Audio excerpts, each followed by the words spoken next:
At 2:17 a.m., the phone rang, but no one was on the other end. Instead, a voicemail recorded itself. On it, a man whispered a single sentence over and over, his voice trembling like he was standing in the cold.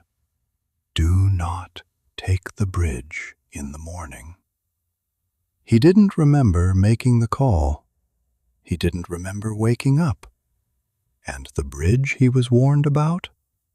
It would collapse 12 hours later. Daniel Reyes woke up with his phone buzzing against his chest. He had fallen asleep on the couch again, one leg hanging off, TV still glowing with the blue haze of late-night reruns. The buzzing wasn't a call. It was a voicemail notification. That made no sense. He checked the time. 6:41 a.m. The voicemail timestamp read 2:17 a.m. Daniel frowned. He hadn't woken up. He knew that for certain. He was a light sleeper. Every creak of the house usually snapped him awake.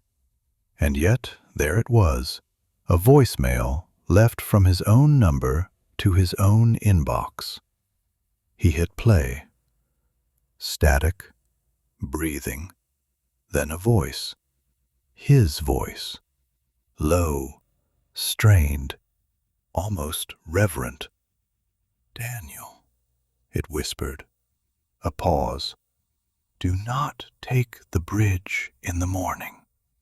Silence. Then again, slower this time. "Do not take the bridge." The voicemail ended. Daniel stared at the screen, heat crawling up the back of his neck.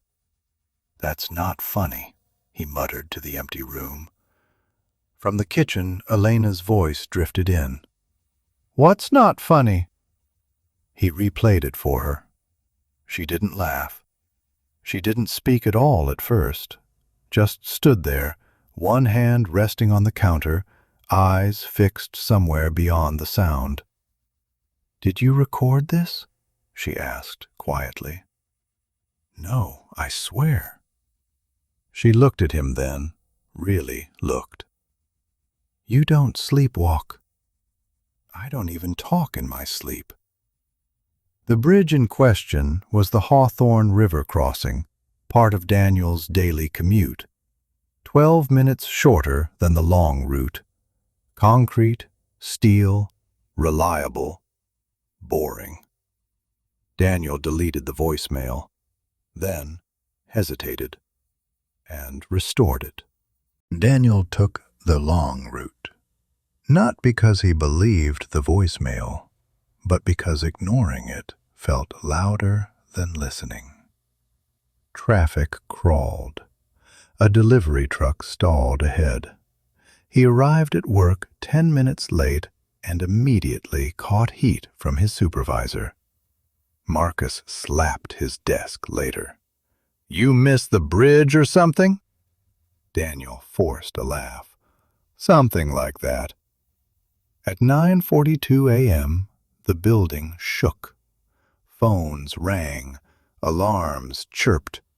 Someone shouted from across the warehouse floor. Marcus's phone buzzed first. He stared at it, then at Daniel.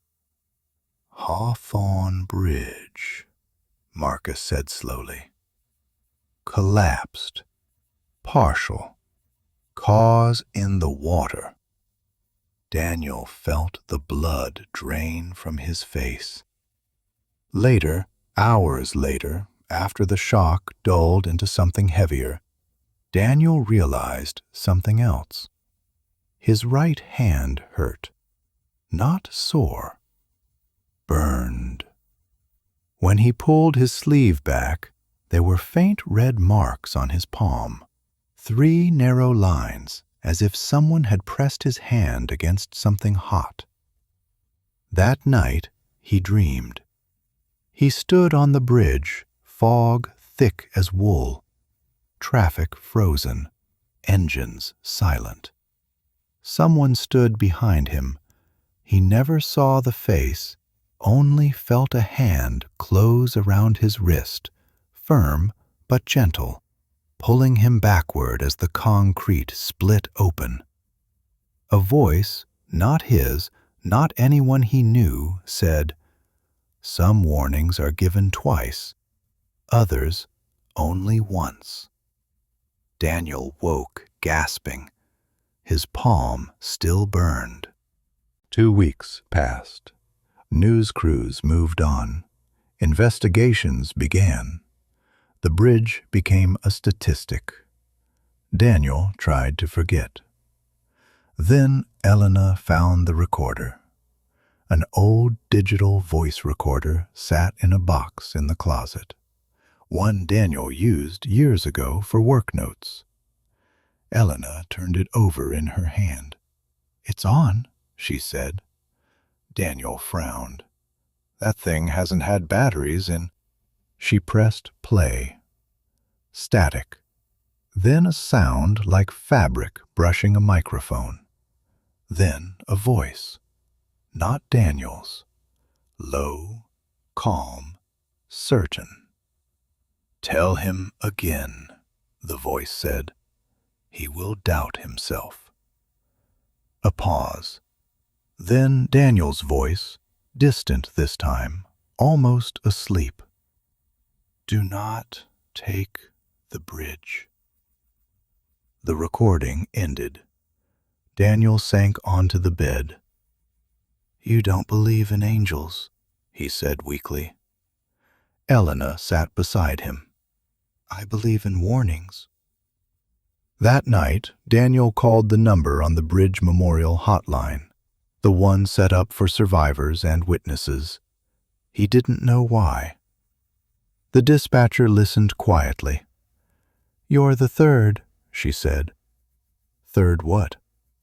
"Third person who reported a warning dream or recording tied to that bridge." Daniel closed his eyes. Some messages, it seemed, were never meant to be ignored. Daniel didn't become religious overnight, but he became attentive. He listened when his instincts spoke softly. He slowed down. He called people back when something nudged him to. 6 months later, he pulled over on a back road for no reason he could explain. A car sped past seconds later, then slammed into a fallen tree just beyond the bend. The driver lived. Daniel's hand burned again.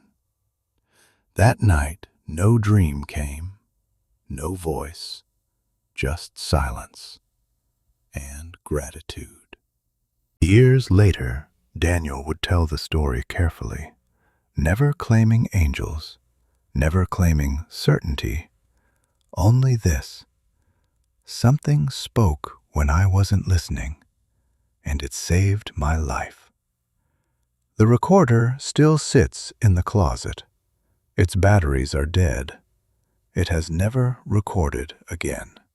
Not every warning arrives with thunder. Some come as whispers. Some come when you're asleep. If this story moved you, like, share, and follow Lanes and Lanterns for more true accounts that live in the space between chance and meaning. And tell us in the comments, have you ever been warned before you understood why?